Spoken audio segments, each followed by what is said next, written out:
reverendo. E para dialogar com o senhor, reverendo Francisco, nós vamos receber aqui com todo carinho o reverendo Robinson Grangeiro, que o senhor bem conhece. O reverendo Robinson esteve recentemente conosco. Ele é pastor titular da Igreja Presbiteriana de Tambaú, em João Pessoa, escritor e conferencista, atual chanceler do Mackenzie. O reverendo Robinson é teólogo, pós-graduado em gestão de pessoas, mestre em psicologia social e doutor em educação, arte e história da cultura. Seja, como sempre, muito bem-vindo, reverendo Robinson. Bom dia, Raila. Bom dia a todos que fazem esse programa abençoadíssimo. Como vocês podem observar, eu estou muito rouco de pregar o Evangelho. Glória a Deus. Reverendo Francisco, que alegria revê-lo. Deus o abençoe. Todos nós somos muito abençoados pelo seu ministério aqui no Brasil e é com muita alegria que nesse dia dos seminários e dos seminaristas da IPB nós podemos homenageá-lo. Conhecendo como nós o conhecemos, sabemos que o Senhor haverá de dar a glória devida ao Senhor, que é, de fato, o grande homenageado. Nós homenageamos o Senhor, homenageando a sua vida e o seu serviço na Igreja do Brasil. Deus o abençoe. Um grande prazer e uma grande alegria revê-lo aqui no programa. E agora, reverendo Robinson, eu vou passar... Reverendo Francisco, o senhor está falando? Pode falar, por favor. Não, eu queria dizer, para mim é um privilégio de rever o irmão, viu, Robson? Um forte abraço desde já, e foi um privilégio de servir o Senhor aqui no Brasil. Amém. Reverendo Robinson, eu vou passar a palavra para o senhor, que vai conversar com o nosso querido reverendo Francisco. Eu vou deixar o diálogo entre vocês agora, tá ok? Ok, Raila. Obrigado, querido. Obrigado, queridas. Fabi, Raila, o Ronix também, que está conosco, a Suelen. Reverendo Francisco, aqueles que foram abençoados pelo seu ministério, seja nos seminários ou nas igrejas, sabem que o senhor começou como missionário no norte do Paraná. Mas a grande contribuição, é assim que nós reconhecemos, que o Senhor deu e tem dado à igreja brasileira, tem sido a formação de seminaristas. Como foi essa vocação que o Senhor lhe chamou para ir ao Seminário Presbiteriano do Norte e ali dirigir aquela casa por vários anos e abençoar várias gerações? Como foi que o Senhor sentiu que Deus estava lhe direcionando para investir na formação de novos pastores? Irmão, se alguém me perguntar, o irmão foi chamado para servir no Brasil, eu só digo, cheguei no Brasil por acaso, porque nós íamos servir o Senhor como missionários na Indonésia, que era o campo missionário da Igreja Reformada na Holanda, e fui chamado pela igreja de Purwokerto, perto do lugar onde a minha esposa nasceu.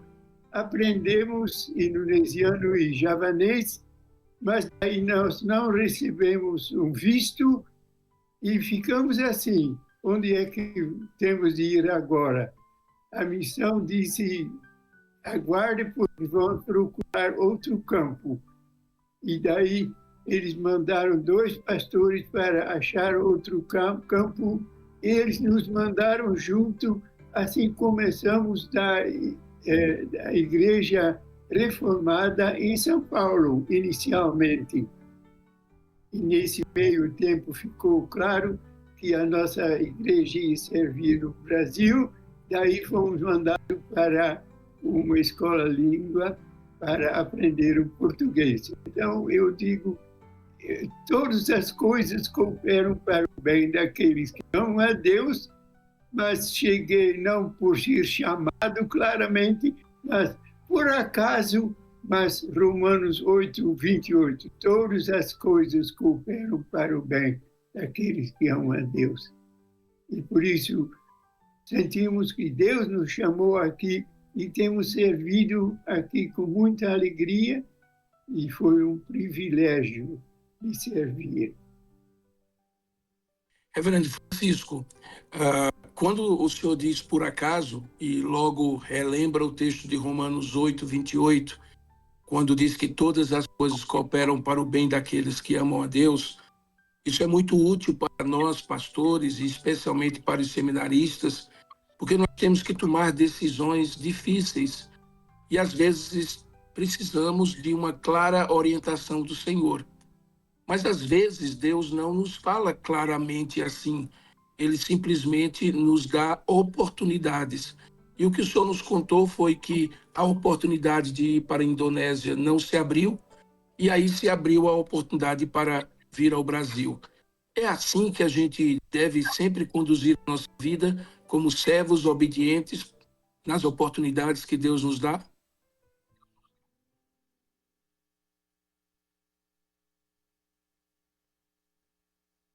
O senhor me ouviu bem? É dessa maneira que nós devemos sempre agir, estando dispostos como servos nas oportunidades que Deus nos dá? Creio que sim, irmão. Porque a gente não sabe exatamente como é que Deus vai guiar, então a gente simplesmente vai andando e Deus vai mostrar. E alguém dos nossos netos já perguntou, opa, que é o nome em holandês, o senhor já tinha um plano que foi bloqueado? Eu disse, eu perdi a conta. Mas então Deus sempre abriu outra porta, e então por isso eu me lembro sempre de Paulo também, que tinha plano de ir à Ásia e fechou a porta. Depois ele queria para Pontos, fechou a porta. Finalmente ele chegou lá na Europa.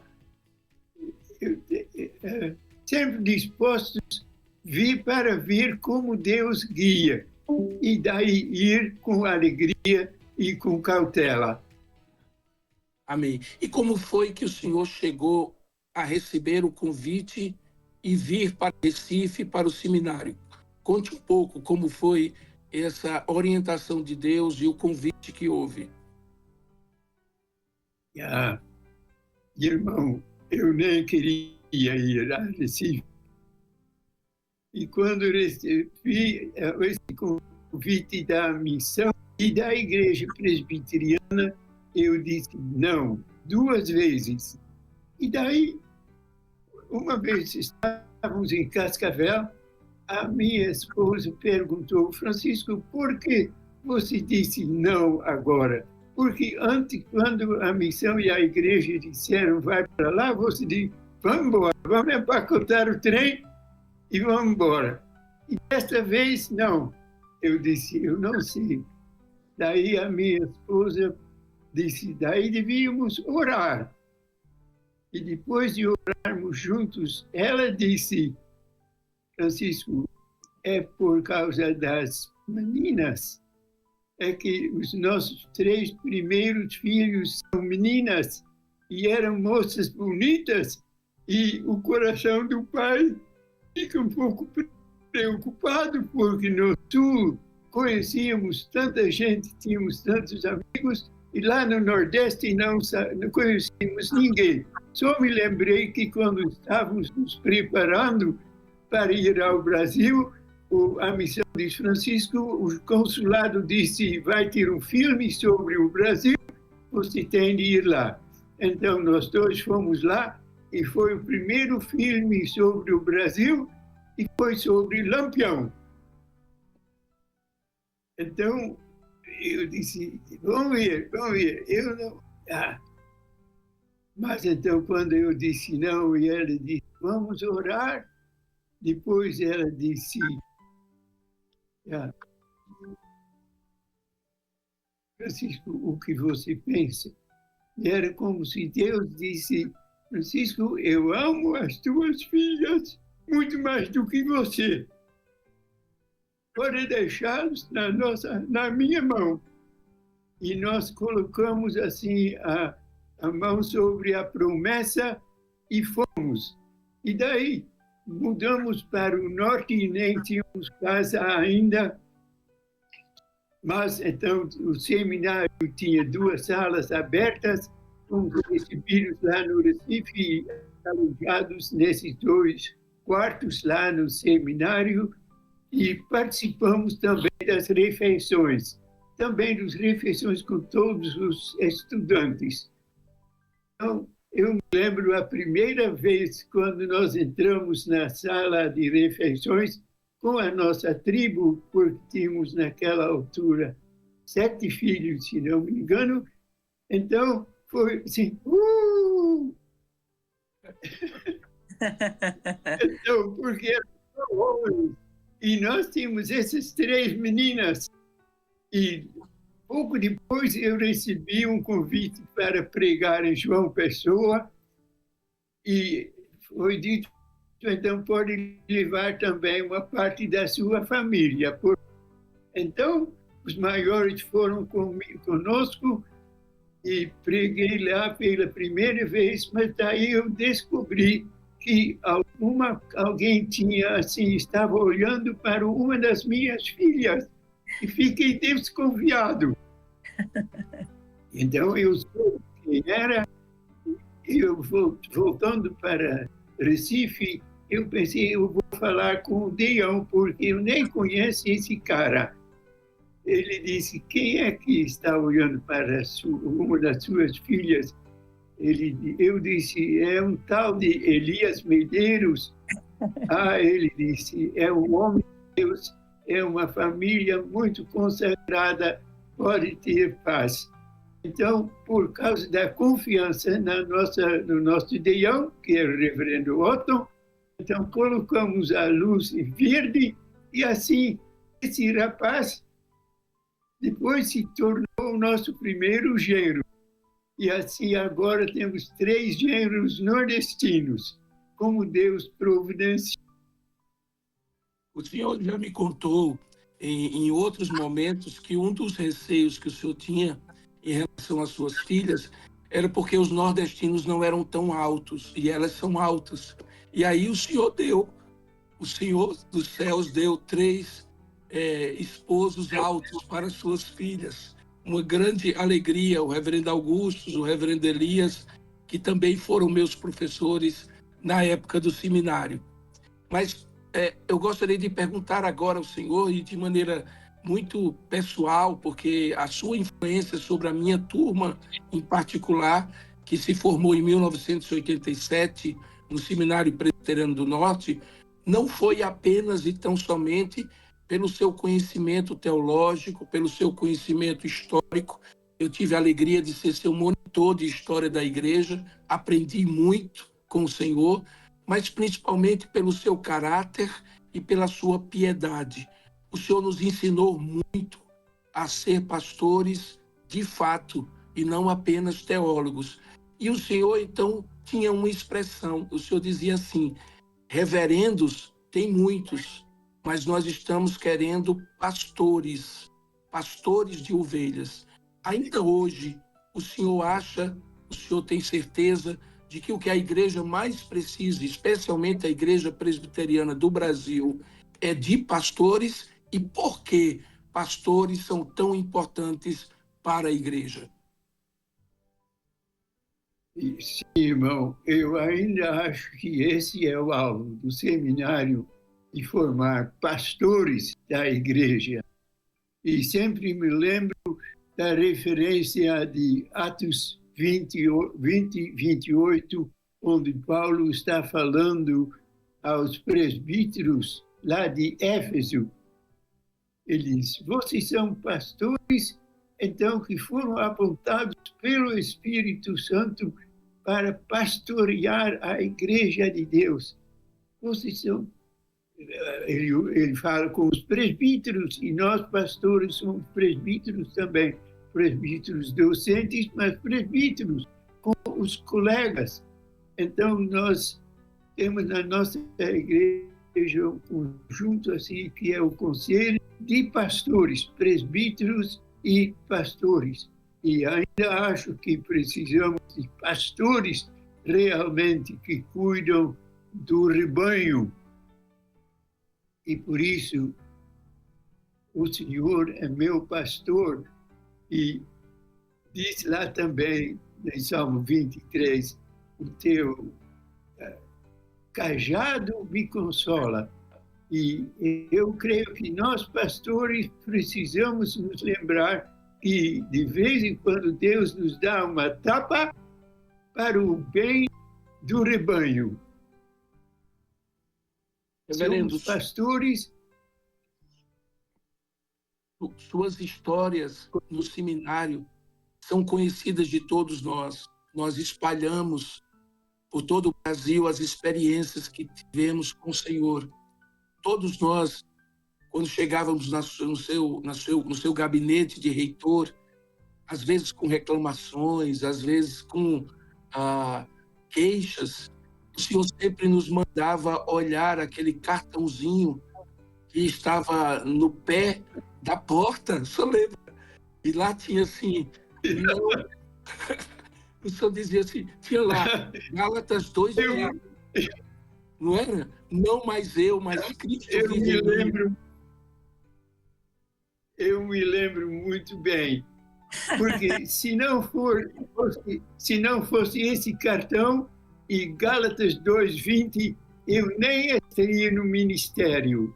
Amém. Porque eu estava me preparando para a missão, e daí a missão disse, Francisco, quando é que você vai se casar? Eu disse, eu nem tenho namorada, porque tinha estudado 4 anos no exterior, e eles disseram, melhor você tratar desse assunto logo, porque já era junho, e em dezembro nós vamos mandar você para o campo, não vamos mandar homens solteiros para o campo. Então, eu fiquei um pouco preocupado, porque tinha chegado na Holanda há pouco tempo e eu não me lembrava de ninguém. E quando cheguei em casa, a minha mãe percebeu que tinha um problema e ela disse, Francisco, o que é? Eu disse, mamãe, eu quero me casar, mas não acho com quem. Daí ela disse, quem sabe, Franz, pode ir lá na igreja, na nossa igreja, onde meu pai era presbítero, lá tem um grupo de jovens, e quem sabe? Então eu fui lá, e eu me lembro como se fosse o dia de ontem. Eu entrei, e tinha alguém tocando o órgãozinho portátil, e tinha uma moça ao lado, cantando. E era como se Deus dissesse, ela. E, de fato, ela foi... Eu descobri depois quem era. Eu tinha 2 condições. Tem de ser uma moça que amava o Senhor e que queria ir ao campo missionário. Que ela amava o Senhor, eu sabia agora que ela estava cantando, e depois eu descobri que ela mesma era filha de missionários. E a minha esposa, Dona Margarida Hanskamp, mas tem sido, depois do Senhor, a maior bênção na minha vida, o maior presente. Amém. A gente sabe que conviveu com o Senhor. Mas daí o problema foi, eu fui apresentar a ela a missão, e a missão não gostou, porque ela era uma moça jovem, mas tinham se esquecido que era uma moça muito madura por causa de 3 anos de campo de concentração japonês. Então, eles não gostavam e disseram, então vamos mandar você sozinho. Mas daí eu fiquei com dúvida, e o pastor nosso da nossa igreja lá na Holanda disse, Francisco, nós temos um programa para estudantes do exterior, o que vocês são, então você também pode estudar um pouco mais, fazer o exame e ser pastor da nossa igreja. E foi assim que então nós estudamos mais 3 anos e depois nos casamos. E ainda hoje eu digo, louvado seja Deus por esse presente tão grande que é a minha esposa. Todos nós que convivemos com o E Senhor. agora, só agora, voltando ao cartão, de fato, eu fiquei tão irritado o que a missão disse, que a missão não aceitou a minha futura esposa, que eu notei que eu fiquei tão bravo no coração. Eu estava estudando teologia, que eu não podia continuar assim, eu nem seria pastor. Eu lutei, daí uma missionária idosa me mandou um livrinho de Roy Hession, A Senda do Calvário, com esse cartão: Not I, but Christ. Não eu, mas Cristo. E que a gente tem de morrer. E, de fato, pela graça de Deus, foi uma luta, mas morri. De vez em quando me levantei de novo, mas não eu, mas Cristo. Tem sido uma maior bênção. Se não fosse esse cartão, nem estaria no ministério. E é interessante, nós casamos 3 anos depois, o pastor pregou sobre Gálatas 2:20. Ele disse: não é um versículo apropriado para casamento, não eu, mas Cristo, mas se não fosse, não, nem teria entrado no ministério. E por isso, quando a nossa primeira filha se casou, a Adriana, morando com Paulo, morando lá no Recife, fomos visitá-la e, olhando ao redor, eu vi um cartãozinho lá embaixo, perto da porta. Eu disse: Adriana, por que é que você colocou esse cartão tão baixo? Ela disse: papai, para ver esse cartão, o senhor tinha de se curvar, não é? Cacetada da filha do papai. E como foi uma bênção. Daí, quando eu estava no seminário, eu pensei: eu vou colocar esse cartão também logo embaixo, atrás da porta. Quando alguém entrava, eu perguntava: é um assunto particular? Sim. Daí é melhor fechar a porta primeiramente. Daí eu apontava para esse cartão e disse: você já viu isso? Não. Então ele se curvava e eu perguntei para ver isso. Que bênção! Gálatas 2:20. Não eu, mas Cristo. Amém. Eu mesmo, algumas vezes, entrei no gabinete do Senhor e o Senhor me fez ajoelhar e ver aquele cartãozinho. E o Senhor tinha uma expressão que dizia assim: Robinson, com essa sua voz forte, Robinson, você está com balonite. E aí vinha com uma agulhinha ou a ponta de um lápis e cutucava a gente, porque dizia que a gente estava muito cheio da gente mesmo e pouco cheio do Espírito Santo. O Senhor é uma bênção. Todos os seus alunos se recordam disso em todo o Brasil, todos contam essa história. Essa história corre o Brasil inteiro. A sua influência é para além das gerações que o Senhor preparou. E isso é uma bênção. Ainda hoje o Senhor é bênção. Todos nós fomos surpreendidos com um vídeo do Senhor tocando acordeon. A gente não sabia que o Senhor tocava acordeon, mas a gente ficou mais feliz quando viu o Senhor batizando a pessoa que trabalha com o Senhor aí em casa e que o Senhor evangelizou. O Senhor é uma bênção nessa idade, tem a perspectiva da eternidade. Por que que o Senhor ainda agora continua evangelizando e pastoreando? O Senhor já poderia estar aposentado. O Senhor não aposentou, não? Eles me aposentaram porque a missão queria me perder. Não gostava, porque o caso é que a minha missão se tornava mais e mais como a igreja presbiteriana lá da América do Norte, e eu sabia que o conselho nem queria. Eu, pessoalmente, também nem queria. Então, a minha missão queria se livrar de mim, na realidade. Então, quando eu saí do seminário, foi a oportunidade. Então, eles disseram, Francisco, eu acho que tinha uma chamada de além, para servir além, aquela missão além, mas então não deu. E então a missão disse, Francisco, sabe o que? Vamos aposentar você. Eu disse, muito obrigado, irmãos, porque daí ficamos livres de servir onde quisermos. E Deus nos tem usado em vários cantos, servindo em vários cantos do mundo. Louvado seja Deus.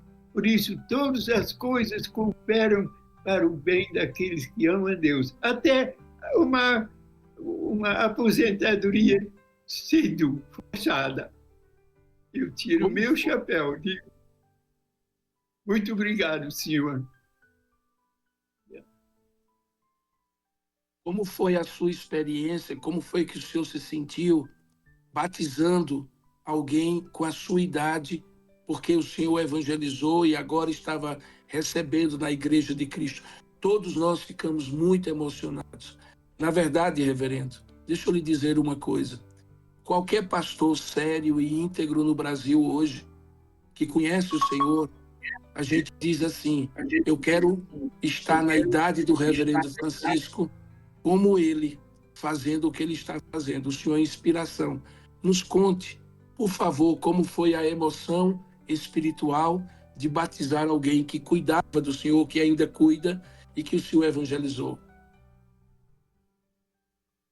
Sabe, irmão, os meus netos dizem, opa, tem 100 menos 3 agora.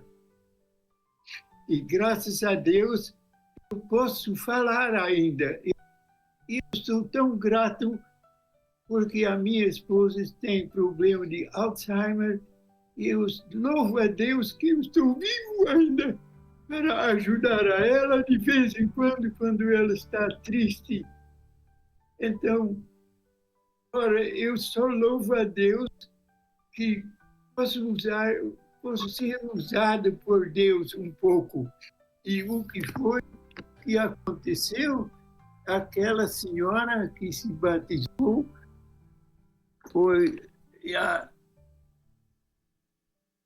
ela queria saber um pouco mais da palavra de Deus. E eu usei esse livrinho. E esse livrinho nasceu no Paraná, de fato.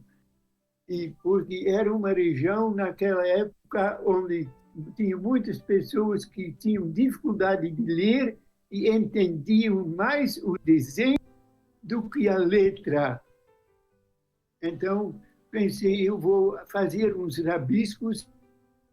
Eu não sei desenhar, mas foram rabiscos sobre o Velho Testamento, 5 capítulos sobre a criação, etc., e 5 capítulos sobre o Novo Testamento. E quando eu estava ensinando, então, de vez em quando, um deles, que eu me lembro de um rapaz, um homem que mal sabia ler e escrever. Um dia eu estava lá no interior do Paraná, do município de Castro, parei, fui dar um folheto naquela casa e, para minha surpresa, que não era uma casa, mas era mais uma casebre, então tinha um desenho. Tinha um desenho que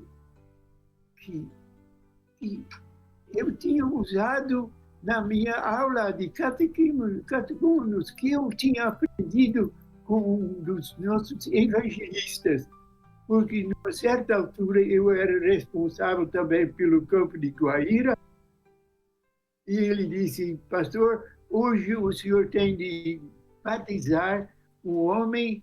Eu disse, tá bom, vamos lá. Então, passamos o rio o Rio Paraná, no sul de Mato Grosso, e ele disse, só tem um problema, o homem é surdo e mudo. Eu disse, mas sabe de uma coisa, Manuel, neste caso, você vai perguntar, falar a ele, eu vou ouvir e escutar se ele realmente entendeu. Daí, o Manuel disse, sim, pastor, ele desenhou uma cruz no chão e um caminho se aproximando da cruz.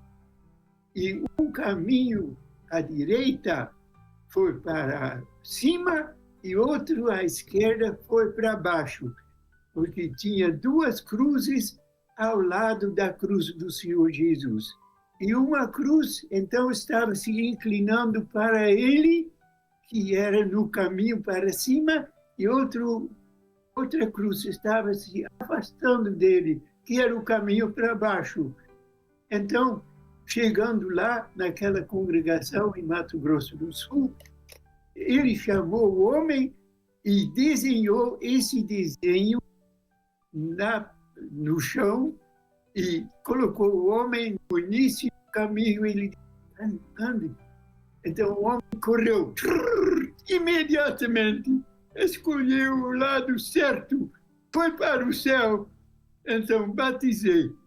Então eu gostei tanto daquele desenho que eu usei na minha classe de catecúmenos lá em Caramim.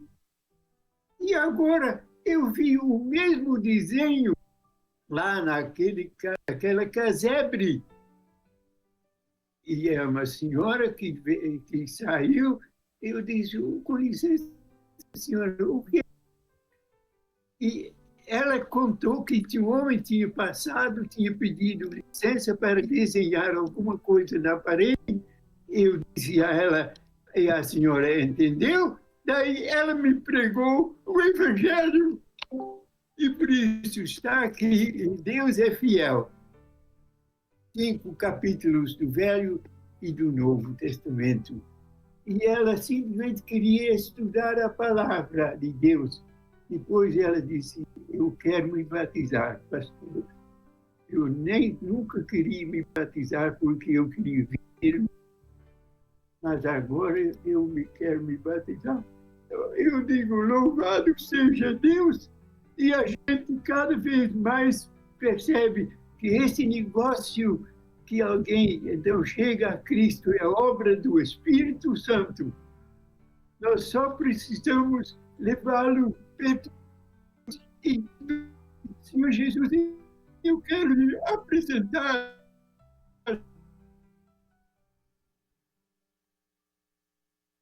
também isso ocorreu no Evangelho, e vieram os gregos que queriam ver o Senhor. Quando você é pastor, você leva para Jesus. Quero conhecer a Jesus.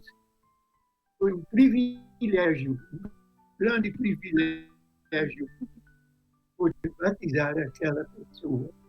Louvado seja Deus. Amém. A obra do Espírito.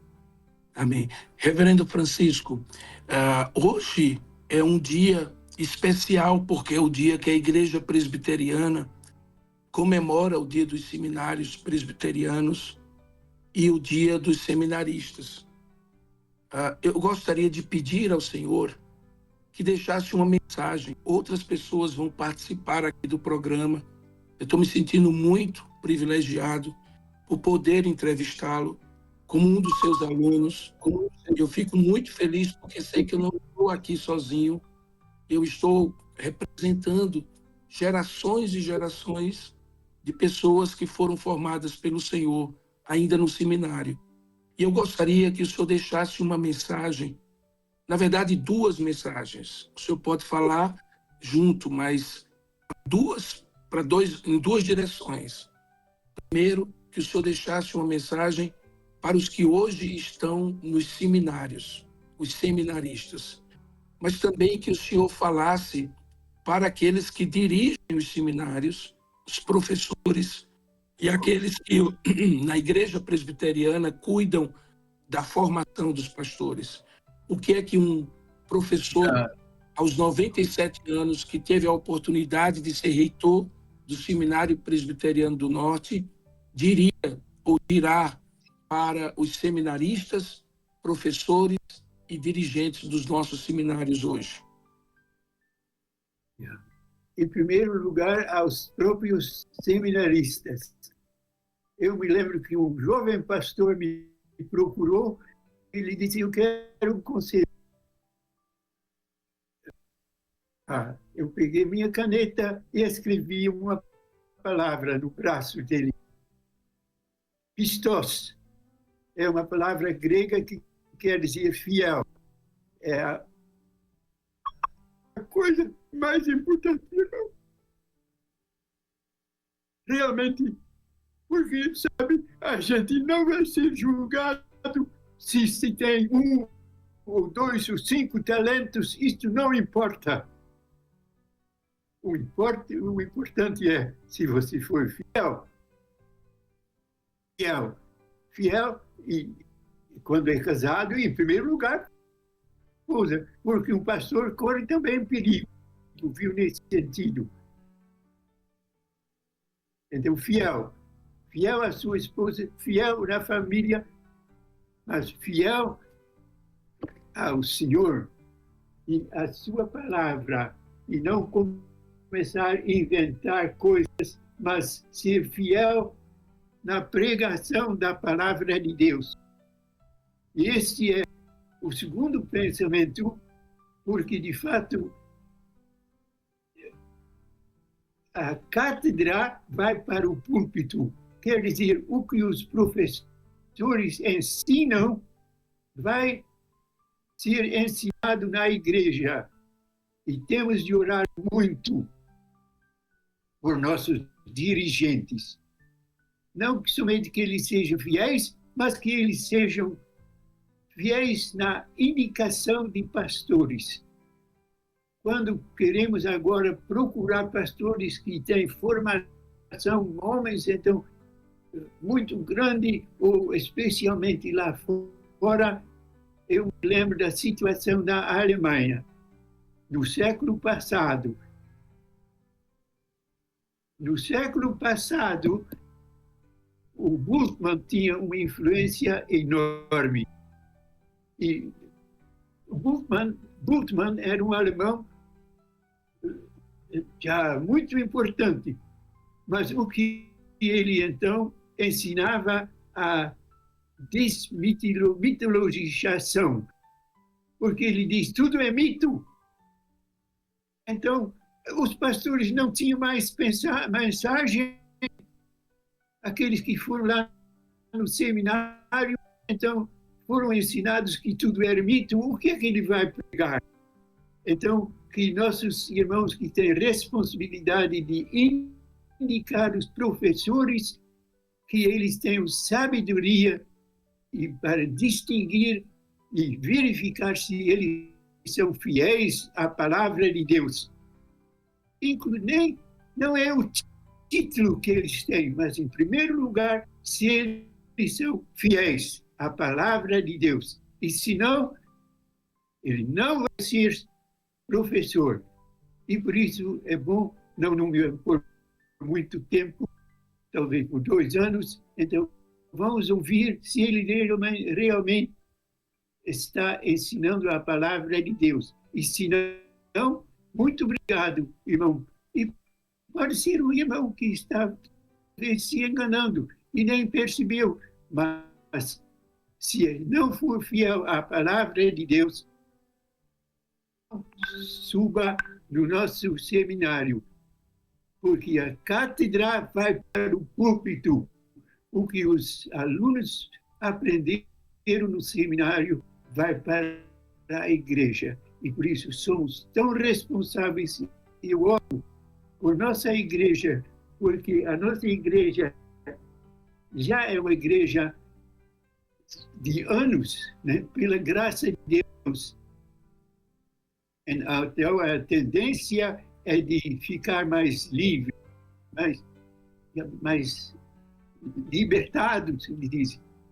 Mas sabemos o que aconteceu com a nossa igreja mãe, com a igreja presbiteriana da América do Norte. Houve separações por causa disto, especialmente. Eles foram embora organizar outras igrejas porque a igreja não ficava fiel. Em outro lugar, eu gostaria de dizer, eu nem tinha visto isso tanto inicialmente, quando eu era jovem, mas que hoje em dia nós devíamos, como pastores, usar a palavra maranata, porque a igreja tem de se acordar. Porque Deus deu um grande sinal, irmãos. E a trombeta, eu nem ouvi tocar a trombeta, mas a trombeta tocou. Quando morávamos em Cascavel, morávamos atrás da escola presbiteriana. E o meu escritório estava olhando para o lugar onde eles estavam brincando. Uma vez eu vi, os maiores já entraram na escola, então, de certo, tinha tocado a buzina para eles. Eu nem tinha percebido, mas não era o meu assunto, os pequenos estavam brincando. Assim, nós não temos ouvido, mas os que deviam ouvir, ouviram, porque os judeus subiram para Israel. É um sinal do tempo. Venha, venha, Senhor, e que sejamos fiéis até o final. Amém. Reverendo Francisco, nós vamos fazer um pequeno intervalo para o senhor tomar uma água, sua voz continua firme aí, forte. Essa voz que cantava, não é fácil a nossa vocação, mas é eterno o nosso galardão. A minha voz não está forte, eu estou rouco, passei o final de semana pregando muito, a sua ainda está forte, louvado seja Deus. Mas a gente vai fazer um intervalozinho, porque tem mais gente que vai participar da nossa conversa e que quer dar para o Senhor alguns depoimentos e algumas palavras que são importantes para nós, para registrar nesse momento. Então eu volto a palavra para a Raila, e aí tanto o senhor como eu tomamos uma água para refrescar a garganta. Eu lembro que o senhor dizia para a gente, na época do seminário, tome água e caminhe. A água para ter o que falar, voz forte e as pernas fortes, porque mais do que felizes são aqueles que carregam o evangelho da paz. Então vamos agora tomar uma aguinha, descansar um pouco, e daqui a pouco a gente volta.